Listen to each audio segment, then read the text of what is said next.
Buen día, soy el Dr. Alejandro, estamos filosofando y esto es Historia de la Filosofía.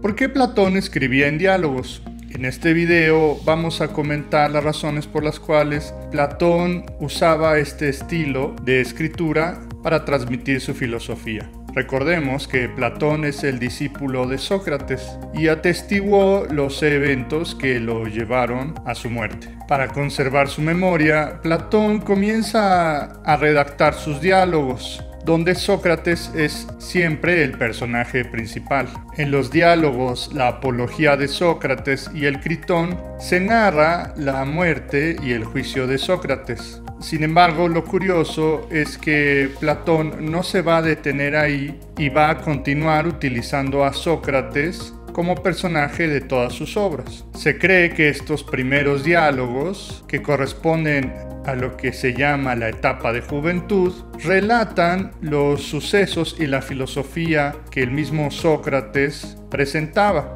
Sin embargo, en los diálogos subsiguientes, Platón va a utilizar a Sócrates como el portavoz de sus propias teorías. Por eso, aunque encontremos que Sócrates es el personaje principal, en algunas ocasiones, como en los diálogos de juventud, sabemos que Platón está plasmando las doctrinas socráticas, pero en el resto de los diálogos es más bien Sócrates un personaje utilizado para que Platón exponga sus propias ideas. Platón recurre a la escritura ya que Sócrates nunca escribió una sola palabra sobre su filosofía. Todo lo que sabemos de su doctrina se lo debemos a Platón y a otros discípulos. Y parece ser que de forma paradójica Platón compartía esta opinión opuesta hacia la escritura. Si tal es el caso, entonces ¿por qué Platón escribió el absoluto? Incluso en uno de los diálogos de Platón, el Fedro, se expone una paradójica teoría. En el diálogo se relata una historia del antiguo Egipto. El dios Teut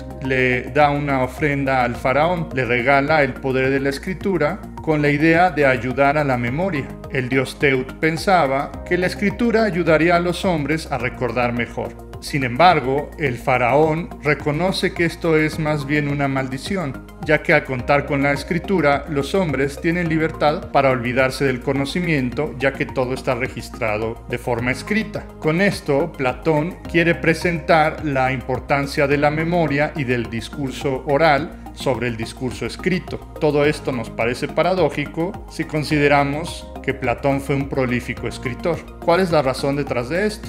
Para Platón y para los antiguos griegos, la escritura era simplemente una ayuda mnemotécnica, es decir, una forma de ayudarse a memorizar pasajes e historias. La Ilíada, tradicionalmente asociada a Homero, era simplemente eso, una ayuda para que los bardos pudieran memorizar mejor la obra. Y la obra no estaba diseñada para leerse, sino para ser escuchada ante un gran público. Lo mismo sucede con los diálogos de Platón. Inicialmente no estaban diseñados para ser leídos en privado, sino para ser interpretado en las escuelas de filosofía, particularmente en la academia que fue fundada por Platón.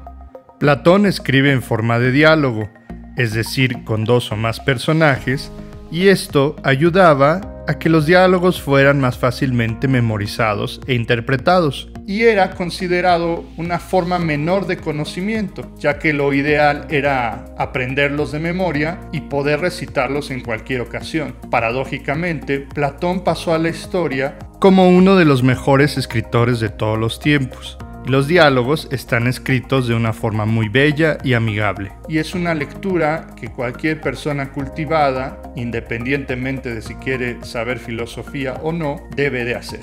Existen más de 30 diálogos confirmados como platónicos y algunas cartas atribuidas a Platón. Ha sido muy difícil ordenarlos cronológicamente, ya que nunca fueron fechados en su tiempo, y en algunos casos se duda incluso si Platón es el autor de ciertos diálogos. No obstante, se han hecho esfuerzos modernos para organizarlos en ciertas etapas. Estas etapas son 4. Primero, la época de juventud o diálogos socráticos, que son los diálogos más apegados al pensamiento del mismo Sócrates. De estos son particularmente relevantes la Apología y el Critón, del cual ya hemos hablado, pero yo añadiría el Carmides, que discute sobre la virtud y que es una buena introducción para entender cómo funciona la llamada dialéctica platónica, donde se busca la definición de un concepto, en este caso la virtud, a través de la intervención de los distintos participantes hasta llegar a una definición más refinada. En el Carmides resalta que no se llega a ninguna conclusión definitiva, y esto es normal en los diálogos de juventud.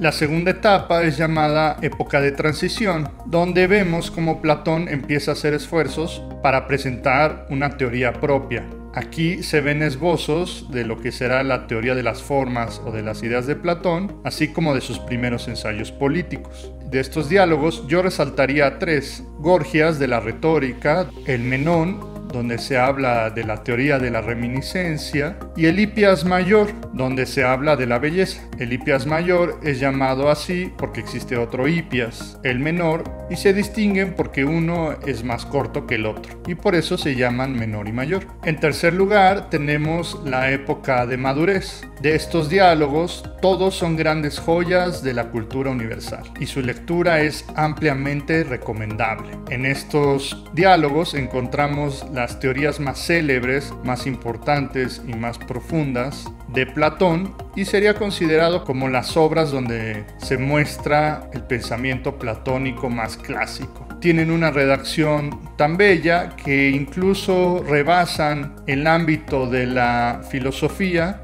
y pueden bien leerse como literatura. A veces es raro que los filósofos escriban bien en un sentido estético, y Platón es uno de los pocos filósofos en la historia universal que no solo contribuye grandemente al pensamiento de la disciplina, sino que también es considerado un gran autor literario. Los diálogos considerados parte de esta etapa son el Banquete o Simposio, que habla del amor, el Fedón, que habla de las almas, la República, que es el primer gran tratado político de Occidente, y el Fedro, que también elabora sobre el tema del amor. Finalmente tenemos los diálogos de vejez. En estos diálogos, Platón revisa muchas de sus teorías anteriores y presenta un pensamiento más sofisticado. Suelen ser los diálogos con mayor complejidad intelectual, donde se discuten temas muy avanzados de metafísica, lingüística, política, entre otros.